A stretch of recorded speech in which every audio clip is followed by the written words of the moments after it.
All right, today we're going to dig into this really powerful story of community leadership right from the streets of Chicago. And, it's basically a masterclass in how you can take raw compassion and turn it into action that actually works. So it all starts right here. I mean, just look at this picture. You've got this dedicated group, a literal mountain of supplies, and a super clear mission. This photo, it really captures that moment just before the action kicks off. A totally structured, intentional effort to get critical support to folks facing the absolute harshest time of year in the city. Okay, to really get why their work is so important, we first have to understand the stakes. And in Chicago, well, winter sets those stakes incredibly high. And look, this is so much more than just being uncomfortable. For people who are living on the streets, winter is a crisis on multiple fronts. We're talking about a direct threat to their health because of the freezing temperatures, right? A constant threat to their safety. And on top of all that, it's this profound challenge to their basic human dignity. So faced with this pretty grim reality, a group decided, okay, we have to act. But it's the how they chose to act, that really makes this story so compelling. And this is them. Helping Hands Chicago. It's a community-led initiative started by two founders, Calandra McDonald and Don Artis. And their goal? It wasn't just to, do something.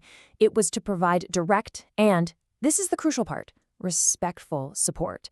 That focus on respect, it is absolutely key to everything else they do. And this distinction is so, so important. What they were doing wasn't just some symbolic gesture, something that looks good for the cameras or just handing out generic stuff. No way. It was a structured intervention. And what that really means is that the focus is on dignity, not on optics. It means everything was intentionally designed for real immediate survival needs. All right, so let's get into the specifics, right? What does a structured, intentional intervention actually look like when you're out there on the ground? Okay, so their whole approach was built around these dignity kits, and they were based on four essential pillars. First up, warmth. We're talking essentials like thermal socks, hand warmers, things to fight the freezing cold. Then there's hygiene, items like toothbrushes and wet wipes, things that support not just health, but also self-respect. Of course, you need nourishment, so that meant simple, high-energy food and water. And finally, practicality. All of this was packed into a really durable bag to keep everything safe and easy to carry. I mean, every single detail was thought through. And you know what? Their delivery strategy was just as intentional as the kits themselves. They met people exactly where they were. They went directly to the areas where the need was greatest. We're talking downtown Chicago, Lower Walker Drive, the various tent cities and encampments. They didn't wait for people to come find them. They went out and found the people. This level of incredibly thoughtful planning, that doesn't just happen by accident. It comes from something much deeper. It comes from a core belief system, a philosophy that guided literally every single choice they made. And this is really the heart of it.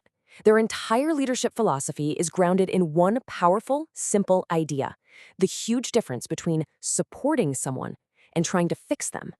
I want you to really hear this. The quote is, "People do not need to be fixed. They need to be supported." Wow. That one sentence, that was their guiding principle. And it completely reframes the whole act of service, doesn't it? It shifts the entire dynamic away from power and toward partnership, toward genuine, actual respect. So at the end of the day, what their model does is it blends these two things together. It's compassion, for sure, but it's compassion that's organized with structure. The goal here isn't to be seen doing good work. The goal is to get results that show you respect the individual, and that is such a critical distinction. So, what's the big takeaway from all this? What can we really learn from the way Helping Hands Chicago approaches community service? Well, their work matters because it perfectly demonstrates these powerful pairings. It's not just about compassion, it's about compassion paired with structure. It's not just about having heart, it's about having heart paired with accountability. And it's not just about service, it's service paired with systems. This is how you take generosity and turn it into real, sustainable impact. What this really reminds all of us is that meaningful solutions, they don't always start in some fancy boardroom. A lot of the time, they start with something as simple as presence, with someone deciding to organize, with someone physically showing up, and with someone making the choice to act. And that leaves us with one final, really powerful question to think about. What happens when that raw compassion that so many of us feel gets channeled through an intentional, respectful structure? Well, as Helping Hands Chicago showed their entire city, you get something that looks a whole lot like dignity.